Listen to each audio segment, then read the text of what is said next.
Start. আজকে মোটু আর পাটকুর challenge. Patlu আগে খাতে বসে পেরেছে, জিততে পারলেই 1000 টাকা, পারলে 100 টাকা। হাত কেমন নিচে কেমন থাকছে। আর বন্ধুরা, কাশিম আর রহিম অনেকদিন পর, রহিম তো অনেকদিন পর, প্রায় 2 মাস পর, রহিম মিলে আমাদের 2 ভিডিও 3 ভিডিও করেছে। তখন একটা ভিডিও ভাইরাল আছে।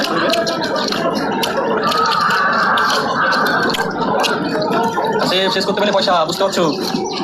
তোমার পান খাওয়া হবে, পান সব খাওয়া হবে তোমার। রেখে ভাব শেষ। ওরে ওরে ওরে, রসগোল্লা খাচ্ছে। কাসেম মনে হচ্ছে রসগোল্লা খাচ্ছে।